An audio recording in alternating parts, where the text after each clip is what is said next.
Hi, everybody. Welcome back to another episode of the Popcorn Square. Buttons along with Neff.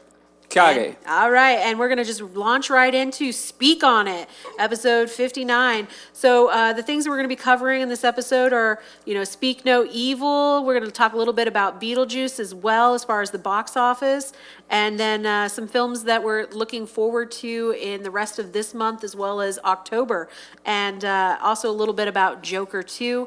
But first off, let's go ahead and just discuss Speak No Evil. So I remember seeing the trailer for this movie, and you've got James McAvoy is going to be like one of your big draws for this movie as far as the talent goes.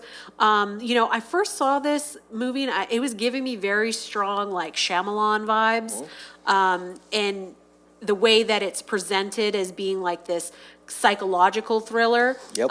So it's definitely got a little bit more of like the Halloween type vibes to it, in terms of, being of the season, right?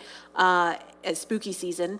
And it's definitely one of those ones that I've seen McAvoy do some other psychological thriller movies like Split, that was Shyamalan. So, I mean, it does have, like I said, it does make you kind of feel the same when you see him do this. And he can pull off that psychological, creepy vibe without, sitting there like twisted, So Yeah. he's got that presence. And so it's definitely within his wheelhouse, as far as, what he can portray on screen. And I was kind of excited to see it. In the previews, I was like, this looks like it's going to be a decent movie.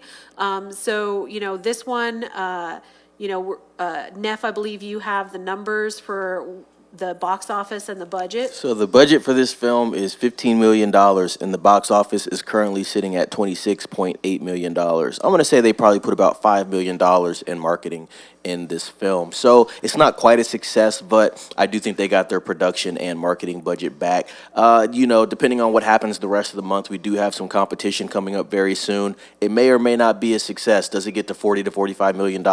I don't know. That would be that 3X threshold. The movie does run 110 minutes, so it's not too long. It's like an hour and 50 minutes, Yeah. so not too bad. But like Buttons was saying, James McAvoy spearheading this film. We have Mackenzie Davis as well as support. Pretty good. It looks good. I've heard good things about it. Rotten Tomatoes has this film sitting at about 83% out of 100. So I think the reviews from the audience and the critic scores have been pretty solid. This film is actually a remake from a 2022 Danish film. So very interesting seeing that we're doing remakes from films that are only 2 years old. I actually talked to Kage off mic about that. It's a Danish film that was, I think it's an independent project, but they picked it up and Probably, yeah. they put some bigger names to it and brought it to the American audience. Blumhouse Productions did that is. And so this film is actually a remake, but it's not a remake of a film that came out in the 80s or the 90s. Right, It's or- a film yeah. that came out Literally just a couple years ago, very yeah. recently. So yeah, $26.8 million at the box office right now. As far as hearing about this out in the world, I haven't heard any negative things about it. I have heard people say they are interested in it, but like Button said, seems like a Shyamalan type film. James McAvoy has no problem in these roles. He knows how to pull these roles off with relative ease, and he's a pretty good actor. But, if you guys have seen Speak No Evil, let us know what you think in the comments. Kage, what do you have for this film? Anything interesting that you thought about it? So Speak No Evil, I won't lie to you, interesting premise. I don't think I'm going to be seeing this. I think This would be a great stream. I think it'll be a great stream. Yeah, I definitely agree with that. McAvoy, he's a good actor. Mm-hmm. He has good range. I Yeah. think maybe, dare I say, he's very underrated range. Because we all know him. Obviously, he's playing Xavier in the past. He's done some chick flicks. He's done some a chick little flicks. bit, yeah. He's pleasing everybody, Right. really. If you're in if you're in the action, the nerdy stuff, he's got you. If you're in Yeah. the dramas, he's got you. Right. If he's in the horror, Psychological, yeah. horror, he's got you. Right. What was that movie? Action, The Wanted. Split. He was in Wanted. Oh Yeah, yeah, Wanted, wow. so he's got the Completely action forgot stuff. about Wanted. And like you said, he's kind of an underrated, actor. Like he's been overshadowed, I think, in some ways, with his X-Men movies. He got Yeah. overshadowed By there. Fassbender. Yeah, so I mean, Oh, yeah. you see him pop up in movies, and I can't say that I've seen a movie with him in it where I was like, man, he phoned it in. Like, he comes with his A game to the movies that he does. And I think it's kind of, like you said, even with Wanted, wasn't that the one with Angelina Jolie? Yep. So I think, again, he got overshadowed by her. So, I mean, And just to prove your point, like, I completely forgot about Wanted until just now. Because Right. when you say McAvoy, the first thing I think of is Professor Xavier. It's like, no. I remember him from way earlier than that. So, And McAvoy is in the Dune sci-fi series. yeah. And, Young McAvoy, very young McAvoy. yes. But, yes. yeah, he's That's been- actually the first thing I ever saw him in. and he, I believe he's British, right? I Maybe, feel I'm like. not 100% sure on I that. feel like he's British. I mean, I could be wrong. We'll have to verify that. But I do know I've seen him in some other British films. So as far as James McAvoy is Scottish. Scottish, okay. I was like, I know he's got the Kind of accent. in the same ballpark. He's got the accent, so I'm like, but unfortunately, I'm very American. I can't tell my Scottish all from my good. Australian, from my British, and everybody will hate on me for that. But I'm sorry. I won't hate on you. Because he's played the multiple things, and for whatever reason they can pull off the accents. Like he can do an American accent, he can do a British accent, he can do Very versatile. obviously he's Scottish, so he's going to have his own Scottish accent to begin with. But I have seen him, like I said, growing up in different chick flicks and of course action and X-Men First Class, those movies as well. So, and then of course, as I mentioned, the Split movies. And that one I think was the first one where I actually saw him play like this twisted character. In that, so it was very interesting to see him do that role because it was the first time I had seen him go like, "Oh boy, you unhinged." So Play the it character was- well. Yes, exactly. He did a very good job with that. And with Speak No Evil, again, as Neff mentioned, if any of you guys have seen this movie or if you're interested in seeing this movie, let us know your thoughts. We're going to go now into Beetlejuice. We have talked about this movie, Beetlejuice Beetlejuice, previously, in terms of our own, reviews of it and that, but we're just going to go ahead and go right for the box office. As far as, I think the last time we looked at it, it was already at I was think plus 200. 400. Nah, it was plus 200 million. Now it's at 329.8 million. okay. So we are at a 3x, which means it is a box office success. Let's see if we can get to $400 million. We talked about this before, guys. Beetlejuice does not have much competition. Yes, Speak No Evil is in theaters right now, but as far as Beetlejuice having real competition, head-to-head competition, Speak No Evil really cannot compete on that level. So, yeah, Beetlejuice is at $330 million right now. What do you guys think about that? It kind of has legs there. Yeah. I think I said it might top out at like 450. I don't think it's going to get to 450. Buttons, what did you say, 5? Yeah, I thought it What did you say, may Kage? get up to 5. 550? Or you said 6, and then Kage said 550? Or 500? You said something like that. Yeah. Obviously, So- I don't think it's getting to those It's- I don't numbers. think I it- think it's maybe probably by going to the end top of the out. year, Yeah, I maybe think it it's going to get close top out to at that. probably 400, 410. I was not expecting it to be get as successful this, as it to be was. this successful. Wow. But of course, we were basing this off before we actually watched the movie. Right. Well, because numbers, my thing is like, generally speaking, when you do a sequel 20 plus years later, it's generally not very good because it's hard to capture lightning in a bottle, that nostalgia, you know what I mean? You getting the old actors and everything. And honestly, what they did, I won't lie to you, I wasn't crazy about the film, but I do respect what they did. They got back most of the original cast. They went to the same location. They had Tim Burton, of course, coming back to directing it, him doing, implementing the stop motion thing that he The practical effects. The practical effects. Yeah. Like, I do appreciate all of that, artistically speaking. I think that was very good. The storyline was too convoluted for me. I'm still going to go back to my bread and butter, the first one. That one still makes me smile to this day. Too much going on. too much going on this one. I don't need Yeah. to see 8 Bobs. And I actually watched Beetlejuice last night for the first time, 1988 The original, Beetlejuice, yeah. that is. And I agree with Kage's storyline was more centered towards a group of people and not multiple groups of people. Smaller cast, So I gave more the film a focused. 7 out of 10. It was all right. To me, it really fits that Halloween theme very well. Yeah. Not the best movie ever, but it has some things that I think people could latch on to. It was kind of a front runner for a lot of films that followed behind it. Buttons?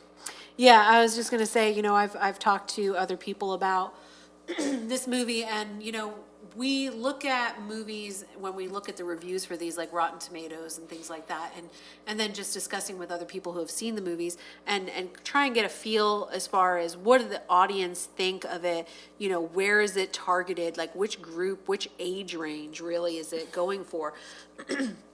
Kage mentioned, like as far as if you had seen the original, grew up with it, you're going to have some views on this movie that I think are more in the negative realm, unless you were just going into it with pure nostalgia in mind. Because if you were just going in for the nostalgia factor, I think you had a lot of things, a lot of fan service in terms of, characters coming back, little scenes that catch your eye that you remember from the first movie, the sets and things like that where you're like, oh man, I remember these things.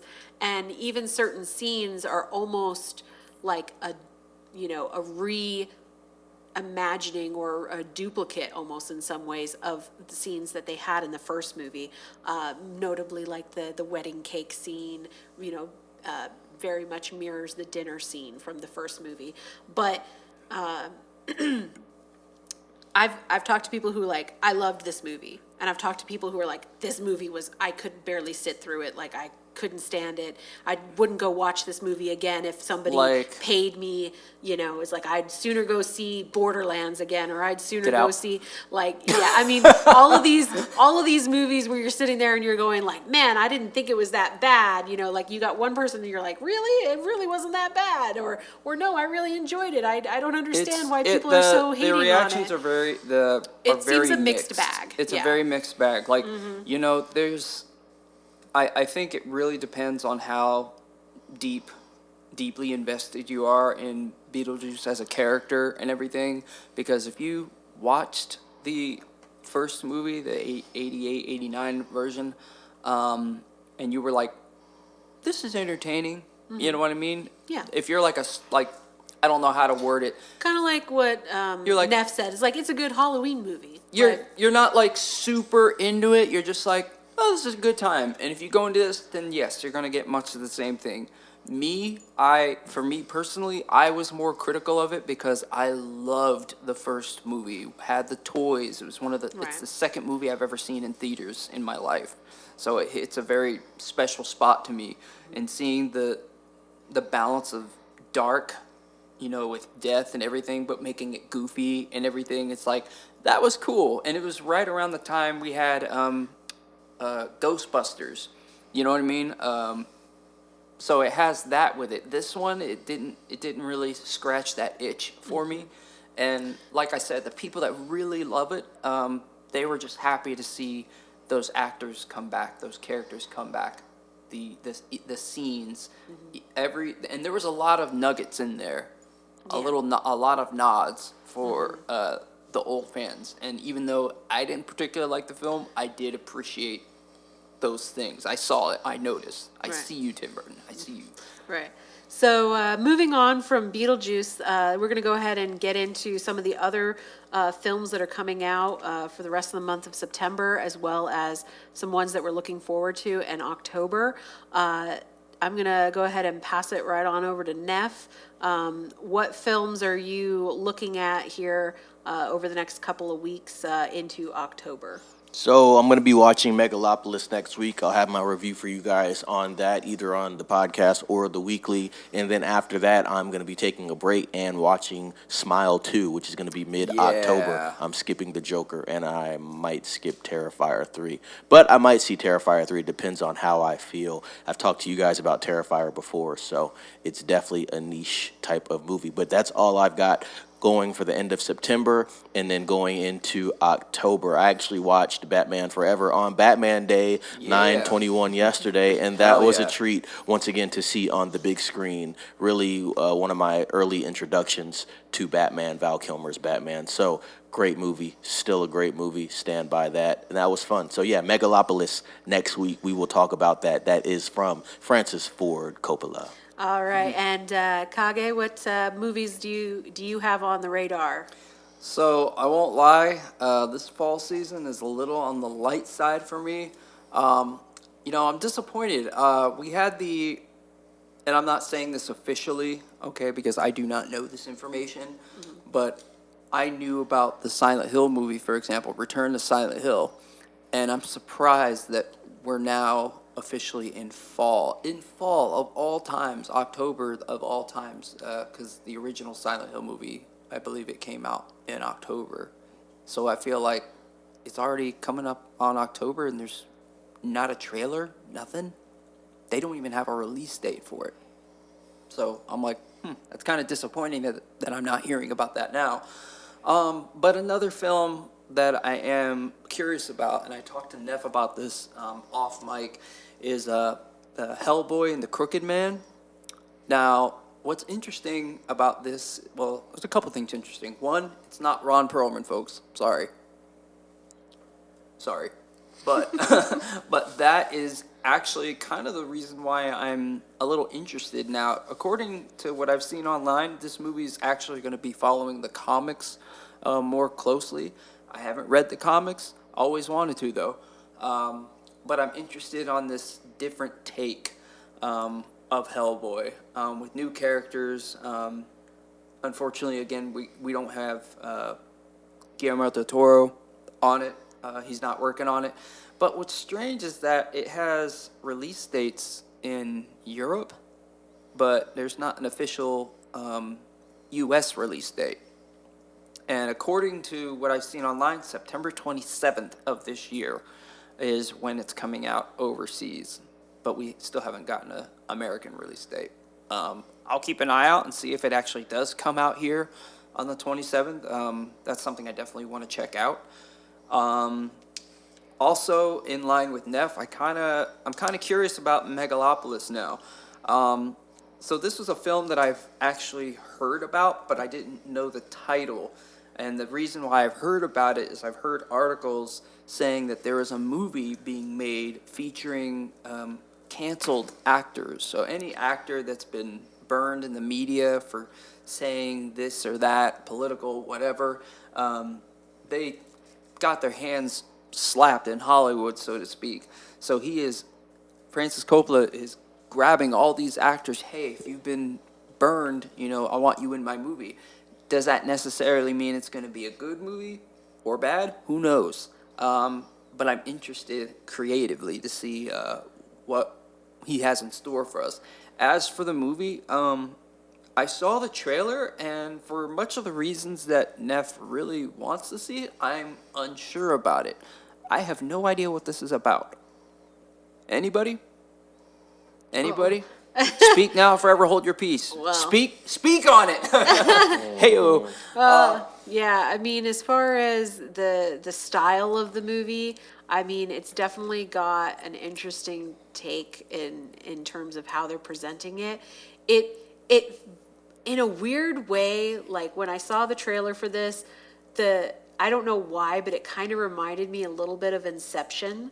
But it wasn't a big psychological thing. It felt more like it was if things were set in a different realm, but within reality, almost kind of the way they did Sin City. But it's very stylistic looking. But to be fair, yeah, I kind of agree with you, Kage. It seems like you're not entirely 100% sure what the movie really is about, because it seems like there's a lot of commentary, like maybe it's trying to drag you into like Hollywood, and commentary on that. But I mean, Neff, do you want to take a brief synopsis on what the movie is about? Well, I think Adam Driver's character, he can like manipulate time. He's like some type of Okay. architect, something Okay. like that. So it's going to kind of follow that. It almost looks like a take on the ancient Roman times, but brought into a modern yeah, that's right, version. And there's yeah, some 'cause it noir does seem like aspects some to it as Roman. well. But definitely going to be an art film. So yeah, you got Adam Driver in there, Shia LaBeouf is in there. You have Lawrence Fishburne. You got a pretty talented cast. And there's a lot of other people that I didn't name in there, but it's moving into that realm there. So it's going to be a big Metropolis style type film. So it's going to be very interesting. It's very, I knew there it's was very a lot unique. of names behind And Francis it, Ford's yeah. been working on this film for 40 plus years. It's been in development. So he sold off, I told you guys on the weekly, he sold off about $120 million worth of his vineyard to fund this film himself. And Lionsgate picked it up for distribution. So like I said, we talked about that on the weekly. Like I said, I'm going to go see it. Do I think this movie is going to be able to get its money back? I don't think it will, but I think Francis Ford's not too concerned about that. At the end of the day, though, it is a business. I would want at least some type of profit on my $120 million investment. Wow. But also, Francis Ford Coppola is in his mid-80s, so I think this is just a film at this point that he wanted to make. Probably doesn't have too much time left, knock on wood, so I could just see him saying, you know what, last couple years, let me put out the film that I want to put out. I'm going to invest my money. My kids are adults. I think he just has one daughter, but it's like my daughter's an adult. She's doing her own thing in Hollywood. His daughter, Sofia Coppola, is doing her own thing. So I think he just figured, hey, it's my time to do my film that I wanted to do. So kudos to him. I think it's going to be good, and I'll be watching that next week. All right. Well, I'm taking a look here at the cast. So yeah, we were talking about a cast of actors, actresses who've been canceled in some way. I won't lie to you. I don't know who some of these are, and I don't know what they canceled for, but I do recognize I think some Aubrey names. Plaza's in there, too. Yes. I see Adam Driver. I see Giancarlo Esposito. Better known. He's been in a lot. He's been in a lot. He's been in The Mandalorian. He's been Gus Fring for Breaking Bad fans out there. Who else? Aubrey Plaza, of course. Shia LaBeouf. John Voight. Lawrence Fishburne. Haven't seen him in anything in a while. I don't know. John Wick. Yeah. Oh, well, okay. Yeah. John Wick. My bad. But, I mean, even with that, he's not like the main lead. He's in not that. a main lead in He's this just either. Dustin yeah. Hoffman. So Dustin yeah, Hoffman's been a hot minute. John Voight. Yep. So, and there's a lot more names here I don't know, but yeah, this is looking like a pretty interesting film just based on that. But the premise here I got up here in a decaying metropolis called New Rome, idealist architect Caesar Catalina is granted a license by the federal government to demolish and rebuild the city as a sustainable utopia using megalon, a material that can give him the power to control space and time. All right, it's sci-fi, man. Yeah. I'm in. Kage's in. I'm in. No, listen, I like, me and Neff, we talk about it all the time, big sci-fi guys. I'm sold. But to your point, as you mentioned before, it's kind of hard for them to convey all that with the trailer. So really, until you read the actual little synopsis of it, you're kind of like, what is this movie? Right, and that's what I loved about the trailer. It doesn't trailer tell you too gives much, but it nothing tells you away. things. It tells you things, but it's multiple scenes thrown together, Yeah. so you have no linear path to figure out this is this. There's a lot of trailers nowadays. We've talked about this before. You're watching the trailer and you can basically telegraph what's going to happen in the film at certain times. This film, you could watch the trailer multiple times. You're still going to walk away with the same idea. It's like, okay, I like how it looks. Stylistically, looks great. We have great actors in here. It looks like it's going to be a solid film. Director is great. But I don't know what the actual plot of this film is, and so that's cool. It's a breath of fresh air in an era where you see trailers and they tell you the whole movie while you're watching it in theater before it comes out. Yeah. And just to add on to that, I feel like what makes me excited for this movie is that it is a movie that requires some intelligence, some depth to it. You're going to be looking at this, not looking at it from a surface level. I suspect we're going to have metaphors galore. We'll have a think piece on this. Well, we're definitely going to have a think piece on this.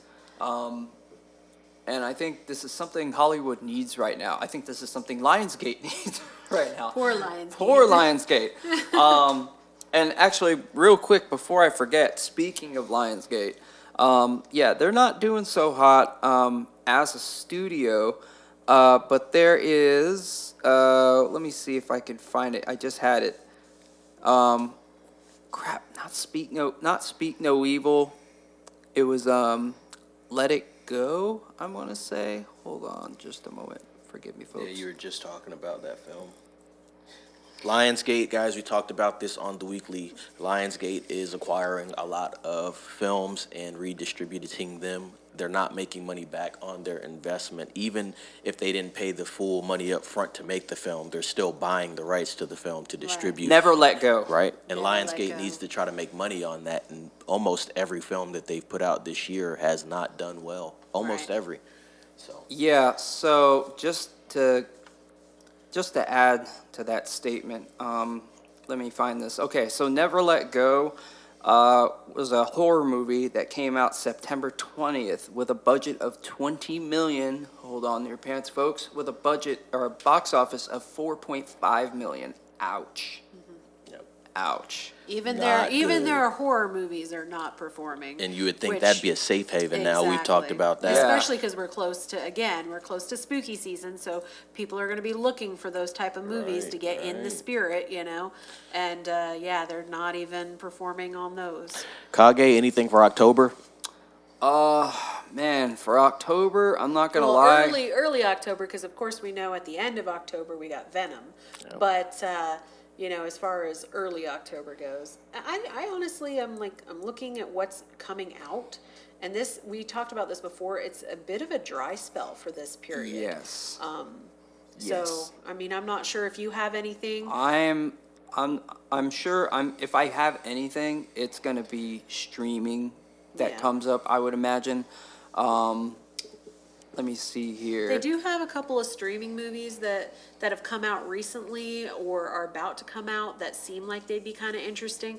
And I haven't hit all of them, but I mean, like for me, just to allow you some time to look. October 25th, we got Venom. Right, That's the one. end of October that Yeah. we're talking about. But I mean, like the only one that kind of stood out to me as October anyway was Brothers, and mainly it's because you got the actors seem interesting, and it's a comedy, and you guys know I'm already all about the comedies, but you got Peter Dinklage and Josh Brolin, and it when you look at it, it's kind of got those twins vibe, when you had Arnold and Danny DeVito. So, but it's definitely not that story. It is not that story at all, but it's what caught my attention when I was looking. Seems reminiscent of that. Yeah, and I was like, That's actually oh. pretty funny. Yeah, exactly. That movie was funny. This is completely, like I said, it's not that storyline at all. But like I said, just seeing the combination of the two actors, I was like, ooh, where are they going with this? And it's kind of like a, one brother's getting out of prison kind of thing, or is like an ex-con man or something. So it's a comedy. That's what caught my attention. Comedy, two good actors in it. And so that, for me, early October, apart from Venom at the end, that's the only one that's really standing out to me. As far as September, Wild Robot, that was kind of out of heard about nowhere. that. It was out of nowhere. The first time I saw was like the promo poster in the theater, and I was like, what the heck is this movie? And I actually saw a preview for it, and I was like, oh, it's a cute kids movie. I was like, this seems interesting. So it's piqued my interest in that way, because I do like that animation, kids movies stuff to kind of give them lighthearted family movie kind of vibes. And then Wolves. So that one, I'm not sure if I'll go see in theaters. That one might be a stream for me. But you've got George Clooney and Brad Pitt, and they're Yep, heard about that. It's They like seem to a be a good old pair. guy action-y, almost like Red. Like they're over Smaller that age. cast. Yeah, smaller. But it seems like it's got some gritty kind of dark comedy or dark humor to it. And it kind of pokes fun at their age, kind of like, I'm too old for this shit kind of thing. So, it looks interesting. It looks like they had a good time as far as, having that on-screen, chemistry where they can play off each other and, make the audience have a good time watching the movie. So I am looking forward to that one. Like I said, I don't know if I'll see it in theaters, but it definitely piqued my interest when I saw the previews for it, and I've seen some other promotional things that they've been going around doing, the talk show runs and things like that, where they, like, oh yeah, we had so much fun filming and da da da da, we played pranks and jokes on each other. So, obviously not to the extent that they, threw Deadpool and Wolverine at your face every chance they got, but, I am seeing more for, George Clooney and Brad Pitt speaking on that. And the story itself seems fairly interesting. It's an action, like I said, it's definitely action movie. So it seems like at the end of summer, they didn't want to compete with the summer film, so they're throwing it here at, early fall or mid-fall or whatever to kind of throw one last little action movie at you. So those are the movies that I'm looking forward to as far as over the next couple of weeks. And I got it, and I can't believe I forgot. Yeah, Smile. That's Yeah, October. Smile. Yeah, October 18th. Gotta. Yeah. I gotta Again, see it. towards There's the not. end of Yeah, October. there's really not anything I'm jumping up. I have to see it. September's looking kind of bleak. Yeah. Well, I know. mean, we're at the end of September now for the most part. Yeah. And then, I like I mean, said, there could be that curveball with Hellboy, because Right. if that does drop October 27th or September 27th, I'm definitely gonna give that a go. right. All right, Last- now last topic. Go Yeah, ahead. last thing here we're gonna just briefly go over is Joker 2. I think all of us here kind of looked at this when it first was announced and when you had like the initial previews as going into it saying, you know what, it looks solid. It looks like they put the right amount of money behind it and production value behind it. But I will be honest, when we first started talking about this movie, I believe both Neff and I had not seen the first Joker, only Kage had seen it. And I still have not seen the first Joker. There is just something about the previews in that when I first, saw them where I was not drawn to this movie. I feel like if it hadn't been the Joker, like if it wasn't Joaquin Phoenix portraying the Joker, if it was just Joaquin Phoenix playing like this twisted character, that I might have been more willing to give it. And I think it's partly because we've had a lot of, over the last several Batman movies, and Suicide Squad, we've had a lot of Joker. Little burnt out. Yeah, and that was like, now you have the Joker who's nothing like the Joker in Batman and nothing like Joker in Suicide Squad. He seems very different. And I understand this is supposed to be his origin, so he's not supposed to be as crazed or quite as flamboyant, I guess you could say, as he is in the Batman series. But it just seems off to me. And I mean, even if you go all the way back to like Mark Hamill's animated Joker, and you look at him from that perspective, Joaquin Phoenix seems so vastly different from, how he's being portrayed in that movie. And again, I haven't seen the movie, but that's just the vibes it was giving me, is it's all like, okay, here you have a completely different character arc or character background for him than what was, given to you in the movies, as far as, or I mean, in the TV show or in the Yeah, newer, we more only recent the movies. only thing we know really about the Joker's origins is the Killing Joke. Yeah. For anybody that saw that, like, that's all we have to go on. Right. Well, I And- think in the comic books I was talking to somebody else in the comic books, I guess, as far as what they do in the Joker movie, it does tie more closely to what the comics have. But again, without having that background, without having that knowledge base, it's not hitting for me because I'm just going off of what I already know, what I've seen. That makes sense. In the movies and the Nah, it's animated. not lore accurate at all. Oh, it's not? Okay. Well, there you go. So there's Yeah, another this is reason why I that- don't like it. Yeah, okay, yes, and I know you have some thoughts Now on people that. are like, "Oh, hey, it's a different spin. Da da da da da da da. It relates to this, it relates to that. That's cool, but that's not the Joker. Call it something else, Right, and that was kind and of. then you could do that. Right, You and know that's what I my mean? point, But is that's like, not the Joker. Give me a Like, different movie, or a yeah. different, say he's somebody else, and then maybe it would have been more entertaining because you're like, oh, it's just this crazy. And everybody that's seen it, they'll tell you, yeah, it's not lore accurate. Like they're Okay. like, My- oh, it's not, but they like the direction it went in because it is different. So you have that balance there. The But thing- we've the always reason- talked about this, guys. There's going to have to be a conversation here, not here at this table, because we all understand this concept. So you got to be able, if it's, Picking it's and either going to choosing. be it's either going to be lore accurate and you like it, or it's going to be not lore accurate and you call it what it is. Because there's films like we just said right here, like I just said, they'll say, oh, that's not lore accurate, but it's still good. But if some other film does that, they're like, well, it doesn't follow the lore. Well, we can't pick and choose. We have to be honest and we have to be balanced with our critiques. Right. Yes. What were you going to say, Kage? Yes.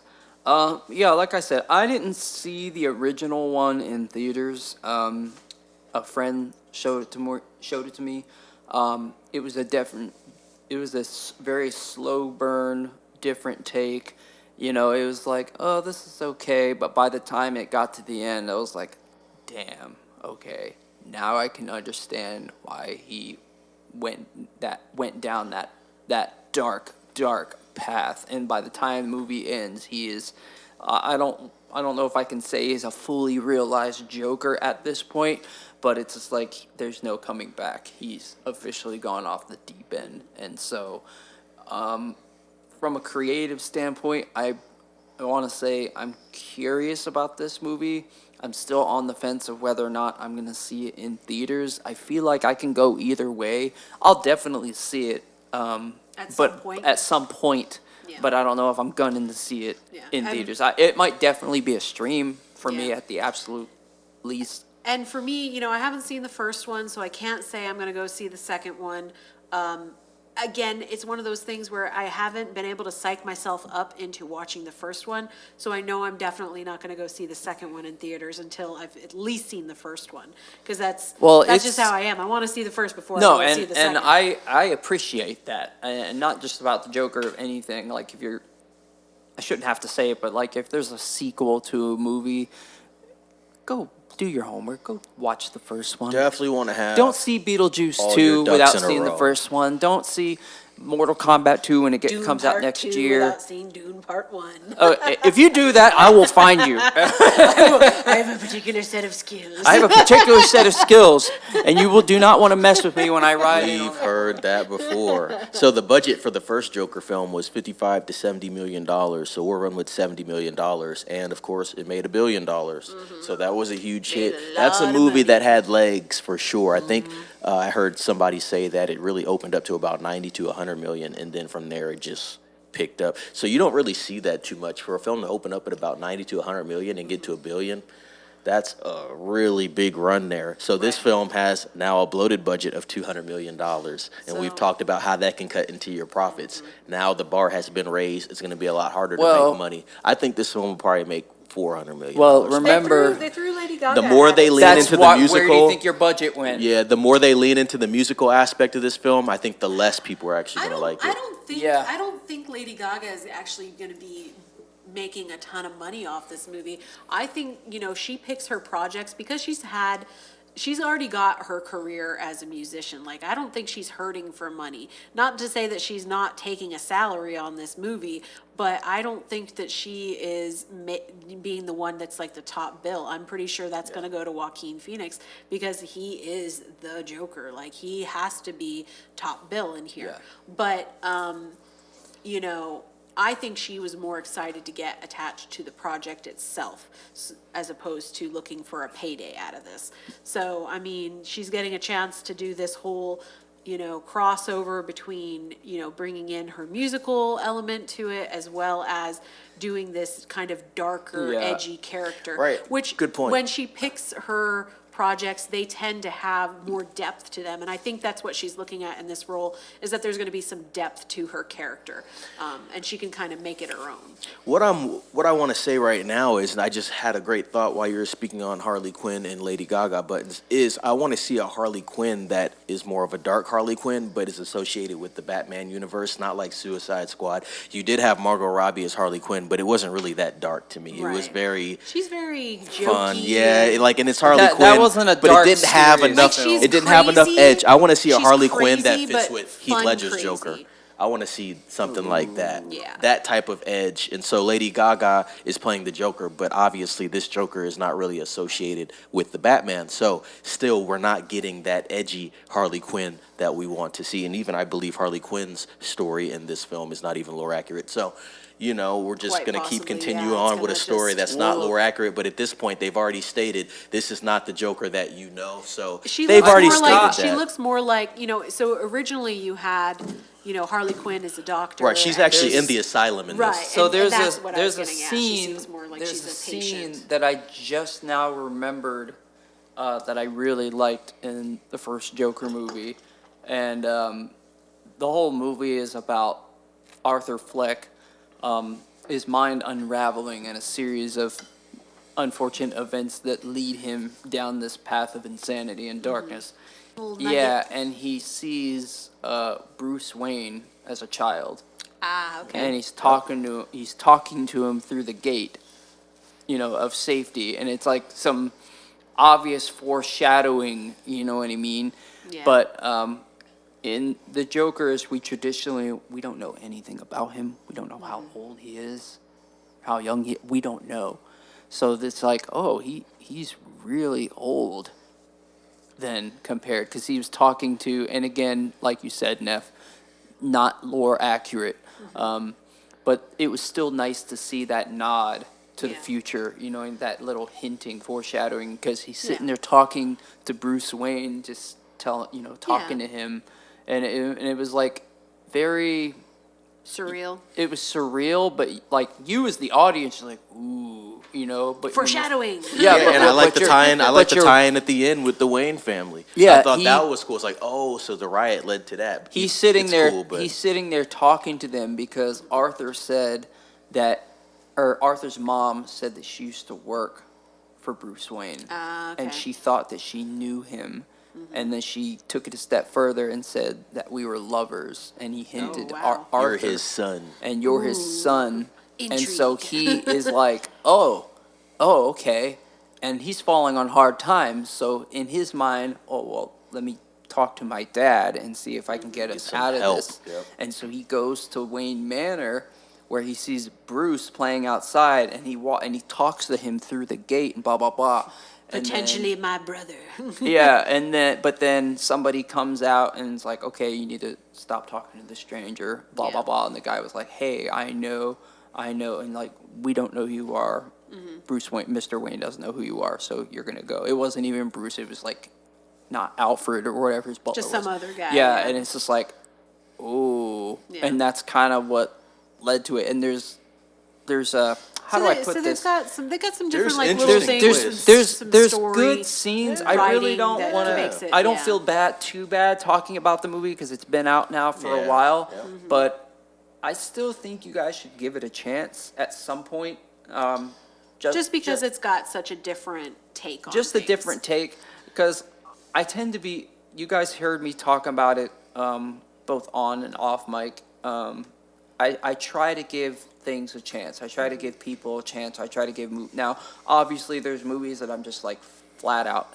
Hell no, I'm not going to see it. That's not even on my radar. It's not even in my universe. I don't care, you know. And then there's some movies I will watch for the same reasons that people hate, and I will watch something because it's different. I'm like, oh, I've never seen a live action version of the Joker in this light or darkness, however you want to look at it. So, yeah, So- I might see it in theater. Bare minimum, I'll definitely watch it on stream. Yeah. We'll just have to see, because now we're introducing Harley Quinn in this, and it's just like she's. So how do you think this movie, as Neff put it, you know, it's got more of a bloated budget now. Mm-hmm. You know, what do you think is going to be the expectation for how it's going to perform in the box office? Do you think that, you know, that was just like a one-time, you know, lightning in a bottle, or lightning do in I a think they bottle, can or do it you think again? do you think this one's going to perform as well, or at least like maybe $500 million? You know, like what's your prediction on how it's going to perform? You know, it's really difficult to say. I wasn't expecting the first movie To be as big to as be it was. that big. That really still catches me off guard when I think about it. I think it's gonna make more money just because Lady Gaga's got a lot of fans out there. So you think it's going to be over $1 billion? I can't really call that. I I can't. think it's too soon. So to I tell, thought personally. is It a good might be point you're too making, because before I saw the first film, I was speculating that this film would do like 900 to $1 billion. But then after I watched the first film, I said, I don't know how this made $1 billion. And then I saw the reviews for the second film, and I said, oh, okay, it started. So who knows? Once again, bigger budget. The budget's about 3-4x more than the first one was. That helped them a lot. And then obviously it makes the box office look even better, It's because gonna it's like, be- wow, $50 million. You made $1 billion Yeah. off this thing. But when the budget's $200 million, Now it's gotta and be you don't making have at so least yeah 600 yeah you have before a it's ton really yeah you have a considered you don't success. have You have margin your- for error here. You So got your diehard Yep. Batman fans Yep. that are going to be, I got to see anything Batman related. Yep. You know, so I'm going to see this. You got the Lady Gaga fans who has her own fans, not just as a singer, but as an actress. What was that movie that she did that she Star got? was born. Star Was Born? Star that, was born. That movie, I've never seen it, but I heard it did really, really well. It did got do really awards. Well. It got think that all was a kinds of 10X. awards. Okay, yeah, so I think was, any- Bradley Cooper was Yep. her co-star. Rocket. And he did a lot of I think he produced it. Did he direct it too? I can't remember. he's heavily involved. He was Well- definitely a big part of that movie, and I think he's a big reason why it was a success. Of course, Lady Gaga, with her voice and everything lending to that movie, Helps. You know, it definitely helps, especially because you know the last couple iterations, because this is like her version is like version 4 of this movie or Correct. something like that. There was like 3 previous This is versions. Is there one with Barbara Streisand? That was the last Wow. one before Lady Gaga's version. Yes, was the one Okay. with Barbara. All right. Well, I just learned something, folks. So- Yeah. Well, I think she's gonna pull in her own fans Yeah, to put butts in for seats sure. for this. Yeah. I'm gonna say $550 million tops. Yeah, I feel Okay. like a that's ni- safe. a nice even. Tops. I think you're gonna get some repeat customers who are coming back from the first film.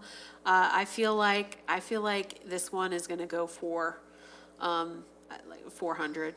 I'm thinking maybe 450. This is going to be an because experiment for us. This is going to be very Yeah. interesting. This film, specifically Maybe because, like we I- said, the first film did so well, and so I we'll see. agree But I think with. it's going to be one of those things where it's too different, and the sequel is maybe not going to hit as hard as the first Yeah, one. As because far the as first originality. one definitely wasn't a musical. So you bring in a singer, so there This has to be a one's- musical aspect to it. It's already This already one's not being characterized as a musical. There are a couple It's- musical numbers. Yeah, that's how the critics are characterizing Oh, it. they are characterizing they it are. as They're a- saying those are the What? best scenes. And so that kind of leans musical towards psychological That's going to be thriller. a problem, That is going to be That's a problem what it because is. musicals usually don't do depending that on well. how hard they lean into it. Yeah. A 2024 American musical psychological. Now, do I think they're thriller. going to bust into song and dance like all the time? No, I don't believe that, but I do feel like music is going to be the underlying aspect in the film. Kage knows because we both saw the first Joker. Music was a big part of that film. Yeah. Well, like I said, you know, I think Dancing in the bathroom after the murders in the subway. Yeah, for sure. I think if you do it right, and you know, because this one is a psychological thing, like the music can play into it, because a lot of the times you can tie weird things going on in your mind as associating with like music, you know, randomly busting out. Like even if you look at the weird musical version of Elton John that they did, where that was just like all of a sudden you're like, okay, there he goes floating off away from his piano. Like what? You don't really know what you're watching with that, and I feel bad because I did enjoy the movie, but at the same time I was sitting there going like, they made some very odd choices, and I feel like it would have been way more successful if they hadn't gone so overboard with some of the artistic elements that they put in that film. I have to his see it. I story is haven't seen it, interesting. but Elton John was on that wave. Yeah, back then. his interest, I mean, like, his story is interesting enough without having to go, like, super over the top with it. Like, he is an over the top personality to begin with. Correct. Like, the movie didn't also need to be So it an was over the embellished? top. It was fantastical, is what it was. It was partly, somebody's on something. Oh, Like, they're We'll have on to check something that when they wrote it. That's They're the like, biopic? that whole psychedelic, biopic? That's the Elton John biopic film? yeah, well, I mean, I think it was called Rocket Man. Okay, Oh, I'll yeah. check that out. Yeah, so. Not to be but, confused by the Rocketeer. Just to go ahead and wrap this one up here, guys, like, subscribe, let us know what you think. If there's any movies that are coming out between that end of this month and early October. Again, we'll get into more of the movies later on in October as we start to pick up again. And we might have to dig more into streaming. Are you gonna go see The Joker, Folle à Deux? Are you interested in that? Give us some likes, subscribes, and comments, and be safe. Want to know what you think? Yes, Yeah. sir. Be safe.